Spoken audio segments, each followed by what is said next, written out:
Then, because our intelligence services very quickly informed their superiors in Paris that Marcila had died from the mistreatment suffered in detention, and that Mamadou Boba had then been executed so as not to leave any traces.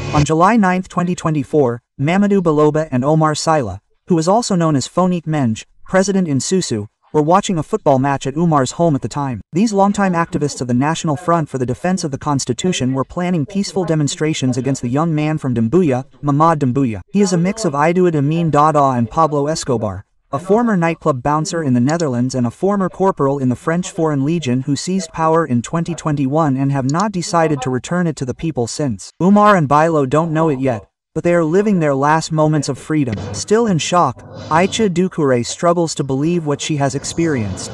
A few hours earlier, soldiers, some wearing balaclavas, others in plain clothes, entered her house. They were police officers who came in, but first, a man came in plain clothes.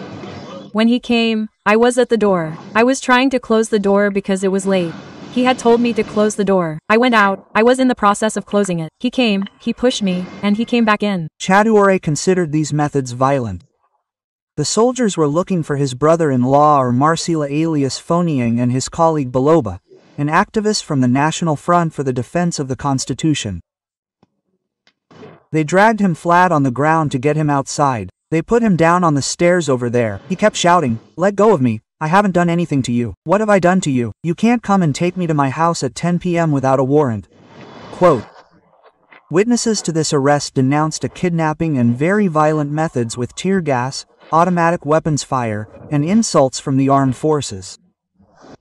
According to one of their friends who was arrested and then released, Omar and Mamadou Billo were taken to the home of Anne and Doumbouya's chief torturer, the head of the Gendarmerie Bala Samura. After being tortured for the first time, they were taken by boat to the island of Fatoba to a former prison dating from the colonial era that had been renovated by the Doumbouya regime to be transformed into a torture center. According to the testimony of a member of the Navy's Special Forces that I was able to gather, Marcila, who had been ill for a long time with heart problems and was exhausted by her previous detentions, was then between life and death. But despite all these elements, the young Guinean woman continued to deny her responsibility for the kidnapping of the two opponents. On the other hand, the French authorities have known perfectly well what happened to Omar Sila and Mamadou Baloba for a long time now, because a French gendarmerie officer, Colonel Christophe Lasque, advised the head of the Guinean gendarmerie, the same one who accused him of ordering the torture of the weary opponents, and therefore was very probably aware of the tragic fate reserved for the two activists. Then, because our intelligence services very quickly informed their superiors in Paris that Marcila had died from the mistreatment suffered in detention, and that Mamadou Boba had then been executed so as not to leave any traces. According to my sources, the French Ministry of Foreign Affairs was informed of the tragic fate reserved for the two opponents, and yet it kept quiet for several months before I came to ask the Kidorit spokesperson. My second question concerns Guinea. You probably know that on July 9th, two civil society leaders, Fonike Mangue and Baloba, were arrested at their homes and abducted by General Mamadi Doumbouya's special forces.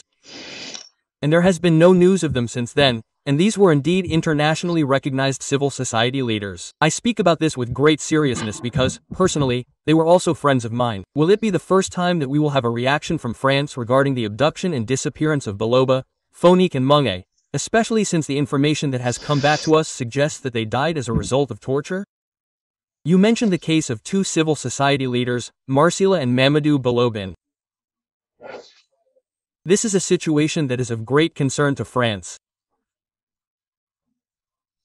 This is a subject that was discussed with the Guinean authorities, and the message that was conveyed to them was that full light must be shed on the circumstances of their disappearance and that answers must be provided, in particular to the absolutely legitimate concerns of the families and loved ones.